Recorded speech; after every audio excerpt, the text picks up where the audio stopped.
Hello and welcome to this episode of The Rest is Entertainment Questions and Answers episode. I'm Marina Hyde. That was absolutely faultless. Thank you. Hi, nice to see you. Who are you? I'm so sorry. Oh. Do you know what? Absolutely hoisted my own petard there, Yeah. wasn't I? I'm Richard Osman. I used to be on Pointless. Oh, yeah. Do you remember? You know that guy? Yeah, I know that guy. Yeah. Whatever happened I've to got a couple him? of views about him, but anyway, we'll get onto those shortly. Before we get to questions, can we do some any other business? We were talking Please. on last week's Questions and Answers edition about the lack of success for women at the Oscars and how the Academy is not giving awards to women. And we got this from Stephen Follows, he's a film data researcher and a consultant for the Guinness World Records on movie records. That's a cool job, Stephen. Thank you so much for writing in.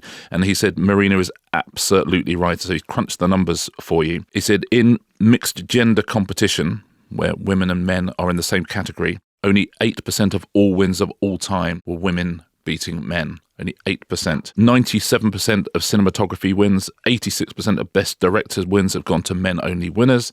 He said the only exception in the Oscars, can you guess the only exception? Hair and makeup. Costume design, with women winning over half the time when competing against men. Stephen, thank you so much for that. Oh, great to have a data researcher from Guinness World Records backing up anything you say. He should follow you around. I don't think that could happen with a lot of the stuff I say, sadly, but we will have another look at those statistics in the wake of the Oscars this year. Should we go to questions? Yes, please. James Miller has a question. He says, before a recent Suede concert in Manchester, my friend saw Brett Anderson, I know him, having a walk in the park before the show, and he said he looked like the coolest guy in the world. I was wondering who you both think are the coolest people in show business, the coolest people you've met. He doesn't use the word people, by the way. He uses the MF word. Okay. But come on. Come on, James. Listen, James is trying to be cool there. People who I think cool is under threat, and I will tell you why. But I really thought about this question because I think it's very interesting. And I think that in film, starting in film, I suppose, Keanu Reeves is cool. Yes, yeah. Harrison Ford is good one. still cool. He's still cool. In terms of much younger people, I don't think Timothée Chalamet, he's sweet, but he's not cool. The Kardashians are like the least cool people in the world. You can't go out with a Kardashian and still be cool. So Yeah. he's unfortunately done himself. Some of the Skarsgårds, don't ask me which ones. Sydney Sweeney, but particularly because she seems like she doesn't care. Yeah. I don't know whether she does or doesn't, but she seems like she doesn't. And I think that's a huge part of cool. There were people who were cool and aren't anymore. Like Johnny Depp used to be cool. Oh, he used to be so cool. Angelina Jolie used to be cool. But someone like Zendaya, Zendaya seems lovely. Yeah. She's obviously incredibly beautiful and glamorous and whatever, but I wouldn't describe her as cool. For women particularly, I think it's much harder for women actresses in the history of everything because there's such a sort of impossible standard placed on the beauty and whatever and the type of the roles that it's interesting that when we think people were cool, we think, oh, Katharine Hepburn was cool. But that was because she was Marilyn sort of wearing... Monroe. Was she cool? I suppose she Monroe was cool. was- She was it's cool. not that... I mean, it's not the first word you think of. With Marilyn Monroe? No, I think you think of sexy. Do you think, And vulnerable and things like that. I don't think you think of cool. Steve all McQueen, you're thinking cool. all the okay? men you're talking about are very, very handsome. Timothy Chalamet is very Yeah, but you'll handsome. Johnny Depp is very handsome. I mean, a lot of the time, But lots of that's what people we are mean by handsome cool. and lots of people are beautiful, but cool is something different. And I think Absolutely, but it's quite hard to be cool without being beautiful as a man any more than a woman. Yes, I think actually in music, there's much more latitude for particularly women to be... Look, okay, Charlie XCX Yeah, is very cool. Patti okay? Smith Yeah, is Patti very cool. Smith is very cool. Debbie And again, Harry. and you can be unconventional. Chapel Roan is cool. I Yeah. think people are different and it's hard to be a megastar and cool. I don't think cool is the first thing you would say about Taylor Swift. In fact, a lot of her output and her lyrics are not about sort of being cool. Madonna was cool. I think And then she married Guy Ritchie. Was she yeah, still which cool? was, and you can't come back from it. That's like the female equivalent of going out with a Kardashian. Yes, it's exactly that. But I think that part of the reason that cool is under threat, there are various reasons. I think that people are trying too hard. So we all know that everyone filters themselves and, you know, people look like they care. Influencers just are not cool. Nothing cool about it. Yeah, Mr. Beast isn't cool. No, my God. I mean, what social media has done is devalue the idea of privacy as we know. And I think you need some sort of privacy and unknowability in order to have mystique, which for me is a big part of cool. Mystique is a huge part of cool. A portion of unknowability to people was a big part of cool. And just the endless content of it all. You know, we've become much more aesthetically literate, so we don't feel that like any good photo of someone was just caught really quickly. It was just a candid unaware. Yeah. Look at Serge Gainsbourg smoking. Yeah. He's cool. People now feel like they had to do 20 photos of whoever to get that, or 30, because they do that themselves on their own Instagram pages or their own social media. The main threat to cool has been a cultural threat, which is that everyone is a sort of homogenized mass of approved opinions and behaviours. And I think you need to be quite free-spirited and almost dangerous in some ways to be cool. I think that is always a part that you might say something unexpected. And I think over the past few years, people have said very expected things. And they've tended not to sort of try and be an outlier, because an outlier, as in a herd, that's what, those are the ones that get picked off. So you're saying the membrane between cool and cancelled is very porous? Yes, I think to some extent. I think you have to be sort of outsiderish to some degree. Also, I think that you want to be able to feel that people might go against their commercial interests, even just for sort of shits and giggles. Yes, that's cool. Yeah, but there's much more of a sort of grind set, and people think I'm going to work every day. I'm not, I'm... Grind set? Yeah. That's the first time I've heard that expression. No. Yeah. Is it? There's a mindset, but for the grind. Yes, it is. This is an expression. And I think that if you go through the bonds, okay, like who... Okay, Sean Connery, cool. Roger Moore, like, so not cool that he's actually cool. Now, yeah, he's gone cool. full circle. Pierce Brosnan, not cool. What? No. Pierce Brosnan. Pierce Brosnan. Cool. Can I tell you this now? No, let me tell Listen, you. Yeah. Senator, I have met Brett Anderson. Yeah. And I have met Pierce Brosnan. And listen, they are both cool, but Pierce Brosnan is the coolest man I have ever met in my life. I tell you why he's cool, because he's incredibly handsome, so he could absolutely sail through life in any way he wanted. He could behave in any way he wanted. And he is such a gentle, thoughtful soul and spends his time painting. That's nice. That's not cool. No, I don't believe that cool. that's the intrinsic. I think you're just expanding the category ridiculously in elastic fashion. That am just allowed all-round nice guys. to define how... No, it's not that he's an all-round nice guy. He is very, very cool. He was James Bond, and yet he's still this incredibly giving human being. Which is what you're saying there, is that he's humble. You're not saying he's cool. Of course he's cool. I don't think that's cool. I think it's very specific qualities pertain to cool, and that's not them. Wow. It's like I'm talking to somebody who's never seen the Thomas Crown Affair. You can't say Pierce Brosnan is not cool. I can, and I have. I love him, by the way. I absolutely love him. This is absolutely no shade. I don't think that is the persona, and I think that's incorrect to suggest that that is the persona. Oh, right. Listen, he's not someone who you'd kind of, like a teenager might have a poster on their wall because, someone's smoking a Marlboro on a motorbike, right? But that's not... Is that cool, Richard? No, but that's what... Smoking's not cool, kids. Going on motorbikes is not cool. There's that very old-fashioned version of cool, which is absolutely that, a rebel and an outsider and someone who doesn't play by the rules. But that's gone a long time ago. Not necessarily. I think in music people can be still like that, and I think it's harder in cinema, and it's harder in a world where it seemed like the kind of the cultural conversation has to be very narrow and very prescribed, and you can't say unusual and interesting things. I think that is harder, but I don't think... Okay, for grand, let's do the supermodels. Kate Moss is cool. Is she? Helena Christensen's cool. Claudia Schiffer, not cool.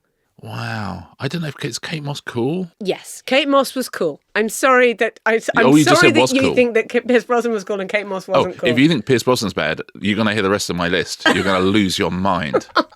Yes, I can see that Kate Moss was cool. But if you see some of the people she surrounded herself with, they're some of the worst people in the world. Well, it happens. But you know what I mean? And yet amongst them, she wrote... yes, she's like a cool. lotus of coolness. Yeah. She sat amongst them. Yeah. And not everyone she hung around with was awful, but I'm just thinking of a few very specific people. 1 or 2 people in North London were okay. Well, sorry, who else is on your list? Well, it's hard now because I was going to lead with Pierce Brosnan. And listen, it's hard. I feel like I'm taking on water.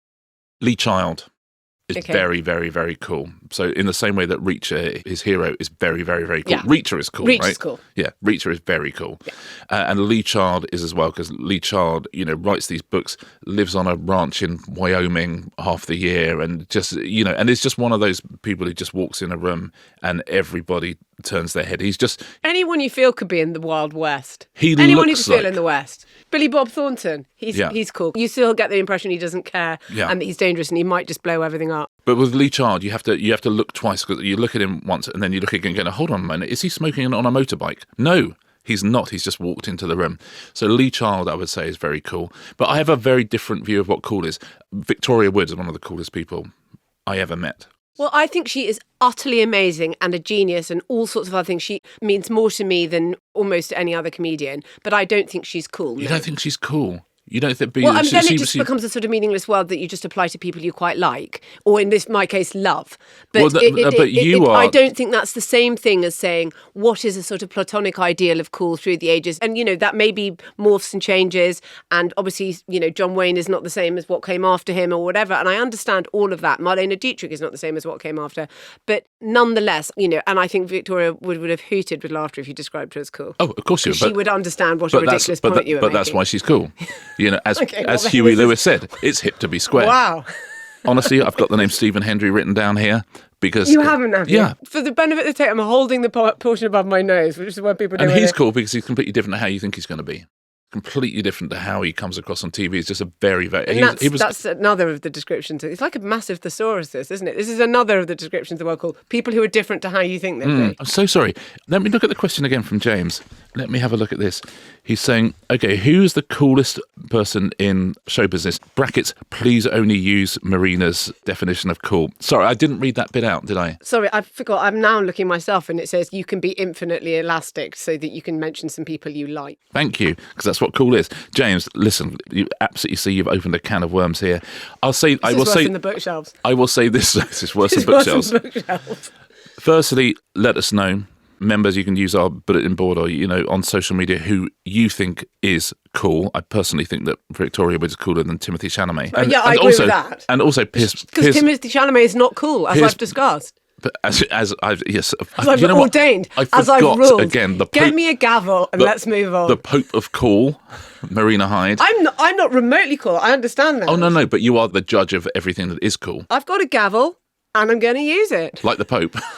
Famously have a gavel. Judges do. I will say Sorry this. If that's confusing. I will say this though. You're in a frightful muddle this morning. Yeah, carry on. If we can end on a note of unity, I would say this in the spirit of the question that James asked. So his friend saw Brett Anderson in the park. So Brett, listen, it's no secret. He's the same age as my brother. They are 58 years old. He is 58 years old, right? And was walking through the park looking cool. I first met Brett when Suede first formed, and he used to come around our house, and he was 16. And when he was 16, he was so cool. He was cool at 16. Yes. He's cool at 58. He's been cool for 42 years. I think amongst all the disagreements we've had, that's something we can agree on. Agree with that. Is Brett Anderson is cool. But we want other Bretts to spring up, which is why I think people we need call to Brett the ideals of cool because Brett the Hitman Hart. Well, yeah, he or wasn't people cool. like Brett. Was he not the Hitman Bret Hart? He had even his name was in uncool sort of order. I'm thinking Michael the Hitman Holt, the snooker player. But the devaluation of the idea of privacy and therefore the attendant sort of death of mystique, where we need to sort of... privacy, not the band. No, that who weren't cool. And who are still with us. We need to get that back. And also the fear of wrong speak, which makes... everyone sort of feel quite homogenized and doesn't allow the potential for people to say outsiderish, interesting things. I know. And that's how I feel right now because I've been saying things and you're homogenizing my speech. And I've policed your speech, have I? You have. I haven't even been able to say Roy Hodgson. Okay, that's an interesting point. Yeah. Oh my God, is Roy Hodgson on your list? Yeah, Roy Hodgson's on my list. Wow. Hodgson, Wood, Brosnan, Hendry. There we go. That's cool. Done. But top of the list. No further questions. Top of the list, Anderson. Anderson, we can both agree on. Yeah. Shall we move on to another question? Please. This episode is brought to you by Saley. Hi, everybody. Yes, if I had a pound for every time I've lost internet access when I've been on holiday, I would literally have enough money to be on holiday permanently. Yeah, you can't access your maps, can't ring anyone for help, can't even tweet about the ordeal. It is a complete nightmare. And in times like those, a local SIM would be an absolute lifesaver. Well, that's exactly what Saley provides, an eSIM, which gives access to the internet in over 180 countries around the globe, and it also saves money on roaming fees. It gives you a secure internet connection, which means you don't have to connect to a local Wi-Fi, which keeps you completely secure and safe as well. Download Saley in your app store or by scanning the QR code on screen. It's cool to have a QR code on the screen, isn't it? And use the code RESTISENTERTAINMENT to get 15% off as well. You can also find out the details in our episode description box. Look at that QR code. It's tempting, isn't it? Okay, just calming down for a second. One thing we get a lot is questions about like what's real on TV on various shows, and I'm going to put two of these together for you. Okay. Ben Anderson says, "Is the lift on Dragon's Den Brett real?" Anderson. Brett Anderson, I don't believe would necessarily ask a question on Dragon's Den, but maybe he would. Maybe he would. Maybe he would. Okay, I'm sure you can overrule me in this position, but Ben Anderson says, "Is the lift on Dragon's Den real? I'm convinced it isn't, as I'm pretty sure they wouldn't bother building a set across 2 floors just to have a lift, and that the shots of the mechanism are just B-roll taken somewhere else." Love that. Hold fire though, because Hannah Joss says about Celebrity Gogglebox episodes, when they do the outside shots of the houses, do they actually use the outsides of the real celebrities' houses, or do they use a random house with permission from owners for privacy reasons? And those are two questions we get an awful lot, so we'll put them together. The lift, no, it is not a real lift, or it is no longer a real lift. Actually, it actually was a real lift, because when they first filmed Dragon's Den, it was filmed in London, in Shoreditch, and it was like an old warehouse building, and the ground floor was, production, and it was filmed on the first floor, and they used the lift, and people would walk up in the lift, and because it became iconic when they moved to Manchester, and the whole thing is on one floor, it is absolutely a fake lift. They should have taken it apart brick by brick and transported it and rebuilt it. I think it's now in the Smithsonian, the original lift. And yes, so the mechanism is B-roll, as Brett's brother Ben asked. So yes, there is not a lift on Dragon's Den, but there was, and so I understand why that conceit continues. And Celebrity Gogglebox, no, it is not the outside of celebrities' houses. I don't know what else to tell you that, for obvious reasons. Yep. It is not the outside of their houses. It is essentially rented houses, Airbnbs. And the interiors as well. Well, some people will do it in their own house, but they will also say, would you like to do it in a rented house? And some people do it in their actual house. Some people do not do it in the house. But the definite thing is the outside of the house is not their house. So there we go, cleared both of those up. Verity Gordon has a question, which I suspect you'll know the answer to. I am a long-time rewatcher of Gilmore Girls on ITV2. Oh. Ingrid introduced me to Gilmore Girls recently. So lovely. Isn't it great? Fantastic. So she was like, I don't know if you're going to enjoy this. And like literally sort of 5 minutes in, I was going, this is one of the greatest programs ever made. It was amazing. Yeah.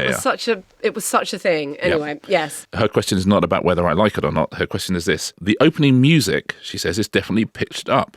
I think they are running the show at a faster speed to fit the slot. Am I right? Verity, that does happen on some shows in the US, by the way, on reruns, and it's a real sort of scandal. They do speed it up slightly. It's really hard to tell.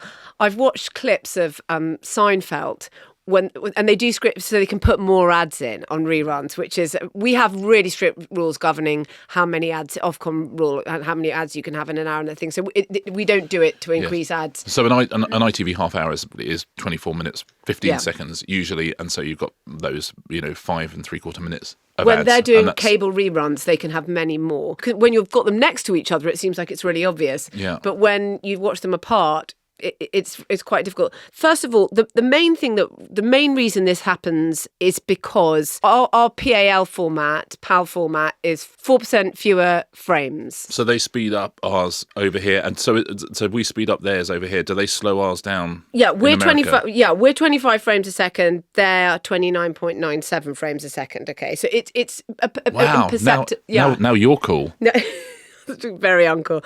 There are ways that you can change various things on your TV now. And I'm speaking as someone who's, I mean, not that long ago with our TV setup, it was so complicated that if something went wrong when he was away, I would have to ring him up.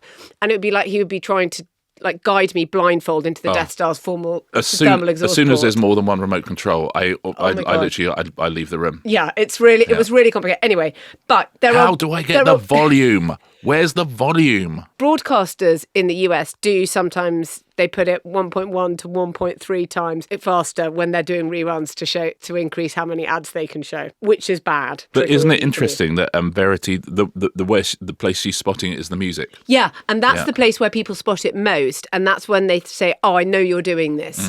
And it's in the US, people get very angry about it, and I think they've sort of slightly stopped doing it, but it does make it sound different. But in this case, I think in the way that what ITV would be doing, because they will have much stricter operate under much stricter rules than US broadcasters. It's just a conversion issue. Sorry, that is very uncool, but it is the answer. But it's good. It's good information, and well done to Verity for spotting it as well. If I was doing it, I would do the theme music normal speed and then speed the rest of it up a little bit more. We used to occasionally, if we had to deliver something at 24 minutes and 15 seconds, and then it was 24 minutes and 21 seconds, we'd just There's lots of stuff you can do that, and actually there are lots of all sorts of interesting film editing techniques where people can make eyes 20% bigger, so people look, but they don't. Even the actor doesn't necessarily notice. They just think, "Oh, I look good." Wow. Yeah, it's really, there's lots of things that you can do where it's just slightly, it's not even tipping into the uncanny valley. You're just slightly enhancing and doing things because of digital editing. Yeah, I was talking to an actor the other day, because one of the big things about acting is can you cry on demand, which is seen as, that's are you a good actor or not? And it's sort of meaningless. But now they can add single tears or teardrops in post. It can all be done. Oh, it's amazing. And there's an actor just saying, no, I never cry.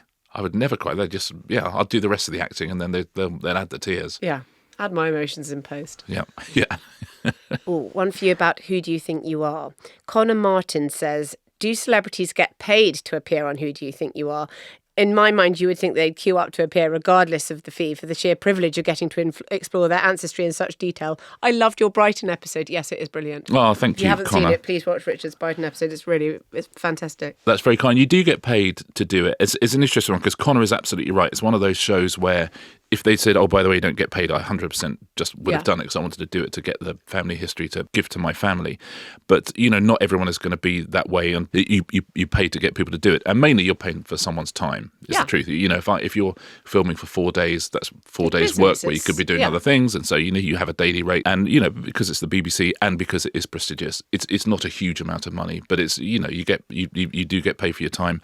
Very, very occasionally, if you do a celebrity show, you won't get paid. Often, my view has always been, pay me, because everyone else on the show is getting paid. Pay me, and I can choose to give that money to charity, because Channel 4 are still earning advertising money on these shows, and the production company is still earning their fee on these shows. So everyone's getting paid. So I think you're allowed to get paid as a performer on those. I've never done a charity show and not given the money to charity, but that's would be my take. But often certain shows you'll do, if it's a favour to a friend, you say, oh, don't worry about getting paid. I don't need that. You're paying for someone's time. So there's not a single show where you wouldn't be paid, or at least being offered to be paid. But Who Do You Think You Are is an interesting one, because there's certain shows where of course you're going to do Who Do You Think You Are, and of course you would do it for nothing. I think if I was the production company, it's quite a big ask to say, oh, by the way, we need a week of your time and you're not going to get paid. I think it would put it's commercial. There should always be some form of acknowledgement of that. Always. And also, because then you start a thing where you say, oh, we don't pay, and then there's someone else comes and does it who maybe isn't in a position to say, oh, well, I don't, who might have a fascinating family story, but isn't in a position to say, oh, yeah, I can just have a week off and not get paid for it. No. It's very rare in life that someone pays you to do something you would do for free. It does happen, and that's definitely one of those What about this podcast? Occasions. Yes. Do you know what? I would love to get paid, but, I just like... we like to chat. I like being told what cool is. And where else am I going to get that?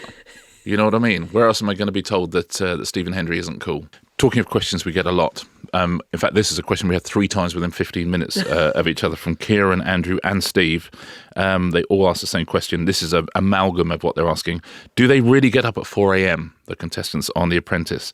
Why does the voice on the phone say the cars will arrive in 20 minutes and then the candidates are immediately leaving with immaculately coiffured hairstyles and perfectly dressed? Well, the house is a host to a lot of people, because also they've got producers, researchers, welfare experts. I mean, it's like a sort of dorm room, really. It's a hive. And they're sort of glorified babysitters, and they have to ensure that the candidates are as disorientated as possible. That's really always important in those reality shows. If people are sort of still connected to the outside world, you want these you want a bubble, and then people will behave in those heightened ways which make excellent television. So they don't have phones, they don't have clocks, they don't have contact with the outside world. They sometimes call your family, relatively rare occasions.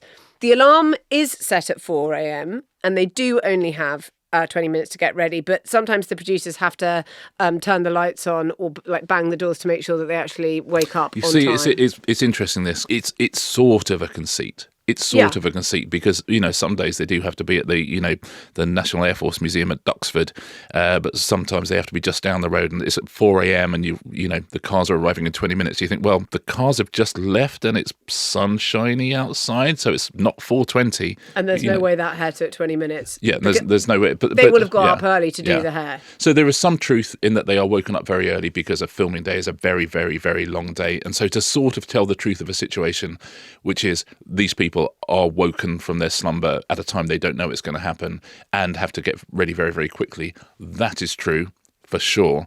But they wake up at 4 o'clock. The car does not leave at 4:20. Yeah. That is definitely not happening. So it's one of those weird TV things where it's true and not true. It tells the truth of the story of the show, which is these people are very, very, very tired all the time because they are being woken at ridiculous hours. Well, sleep deprivation is both one of torture and reality TV's greatest weapons. Yes, isn't it just? So they're often going to bed about 11 o'clock, and then you are up at 4. And a lot of the lunatic decisions they make and the kind of absolutely kind of left field behaviour comes because they are very, very tired. Yeah, because they are absolutely shattered. In terms of what the show is, it is real, because what you want to show is that these people are absolutely out of their comfort zones and they are exhausted. It is not real in terms of they're not leaving 20 minutes after they're woken up, because there's a million shots to do, and even the shots of them walking to the car, it's going to take longer than 20 minutes. Well, it's not like 3 seconds of just there's a camera. The camera, 4 different cameras, 4 different angles. Let's do a shot of your feet.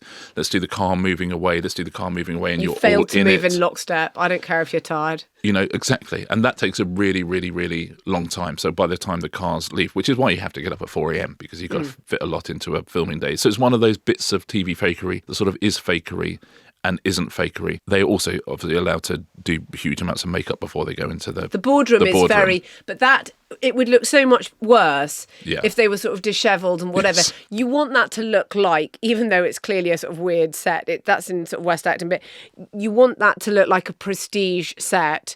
Sugar on the booster seat, concealed. Everyone has to look like, is he cool? Come on. Do you think he's cool? Sugar? Oh, go on. Why don't you just be so contrarian that you say Alan Sugar is cool? I think Margaret Mountford was cool. That's what I think about that. I think she was cool. You're fired. Wow. Are you saying that Margaret Mountford wasn't cool? Yes, I am. I'm so sorry. What, the Steve McQueen of the West Acton boardroom? Do me a favour. This is so ridiculous. I can't. I'm not going to end on this. I am ending on it. No, she is cool. And of course, the boardroom is not in the gherkin. Those are the drone shots. So, all they're not saying it's in the gherkin. They're just before they're in the boardroom, they have a shot of the gherkin. Those two things are unrelated. Then, as you say, they have to look amazing. They can't just to finish this task. It would just look worse. All of this, it wants to look amazing and it wants to look prestige. Because you do at some point have to convince people that they're going for a very, aspirational job. Yeah. And if you just have people looking sort of like they're doing a kind of garden task on Big Brother, then it doesn't look great. And it also has to be containable because you're filming an awful lot of people there. There's an awful lot of shots to be. If you think about how that's filmed, and you don't, you could be talking to 12 different people, and you've got one. And you don't know who you'll go to next. There's so many. You've got singles on there. Yeah, exactly. So that's a contained environment. You don't want to be lied to and find out that Bear Grylls is staying in a luxury hotel while he's pretending to be under the bivouac or whatever. But you do want to feel. Just to pluck an example from nowhere. Well, when there was the big sort of telefakery scandal, of which the Bear Grylls bit was just one bit of it, people thereafter felt like, we can't have... for instance, we know they don't stay in the castle in The Traitors because we had a telefakery scandal. So in our UK version of The Traitors, they drive away in their cars. Yeah. In the US version, they walk upstairs. They're quite happy to pretend to walk upstairs, even though they're not going to sleep there because they didn't have a telefakery scandal, and they're Americans, so they wouldn't get involved in such a stupid little piece of sort of sideshow rubbish. They don't care about telefakery. It's television. It's entertainment. They don't mind. So that's why they have those two different things, and that's a good sort of illustration of the difference between our two countries in terms of artifice and how much is allowed and licensed. Yeah. By the way, listen, a discussion for another day, but some of the decisions Lord Sugar is taking on who he's firing this series are absolutely unhinged. I mean, genuinely, I'm like, listen, I get it. I mean, the thing with that show is he knows what all their business proposals are. That's the thing. He's read them all already. I can't work with this person. So he already, he knows, he knows who he doesn't want to get rid of. So you'll watch a whole episode that's been artfully edited in such a way to make you think, okay, it's either that person or that person. And then at the end he'll go, you're fired. And the poor producers are going, there is no way we could have edited it in a way to even hint that was going to happen, because we did the best we can, and it still seems mental. Nothing they did would allow them to be fired. So we couldn't even just sort of artfully create it. But that's the show. Still doing good numbers, doing good business. Should we draw a veil I over think we today's better show. draw a veil over today. I mean, a lot to think about. A lot to think. Well, for me, very little, but for you, I think yes. I think you perhaps should go away and think about something. Wow, that's interesting. I wonder if, like bookshelves, I wonder if there might be more support for my view than you imagine out there. I think we're tired of that 70s, 80s version of cool. I think cool means something different It's now. not from the 70s or 80s. Some of Yeah, it mine were is. going back to the It's 1930s. Oh, I'm sorry. I was honestly trying to be supportive of you by bringing it forward a little bit. But yeah, I think a lot of your stuff. No, and that's some with the 100 present- years ago. So yeah, but Yeah, you know what? That's That's an interesting question. That's an interesting question. Let me answer as if I was from 100 years ago. No, but you're saying, why were those people cool? Why was Katharine Hepburn cool? Why is Charlie XCX cool? You can still have a conversation, and it can be contempo or it can be historical. Oh, for sure. But I just feel like I can't look. You've said Stephen Hendry's cool. Yeah. How about we see everybody? So who's cooler, Johnny Depp or Stephen Hendry? No, that's They'd be not. the That's a same false age, right? opposition. I said Johnny Depp isn't cool anymore. Who's In their heyday, who was cooler, Johnny Depp or Stephen Hendry? I can't even. Hendry? Let's move on. No, I think we're finished. Yeah, we are. Join us tomorrow if you're a member of our club for the bonus episode. Absolutely fallen apart. We've absolutely fallen apart. This is like in Get Back when it's nothing when like. George walks out. Who's the coolest one in the Beatles? See, traditionally you're my supposed God, to say George Harrison, but of course it's McCartney. I think McCartney is cool. Yeah, good. Finally. Can I just say, On all that of the bombshell. Beatles, in the terms of the coolest one. Okay, well, Yes. we'll discuss this another day. We might have to return to this. This is Bookshelves. On that note, please join us tomorrow if you're a member of our club, where we've got a special bonus episode for you on Bergerac, which Who is is being cool. rebooted. Okay. John Nettles was 80s cool. Yes, I agree with that. Yeah. Anyhow, but if not, as usual, we will be back next Tuesday. See you next Tuesday.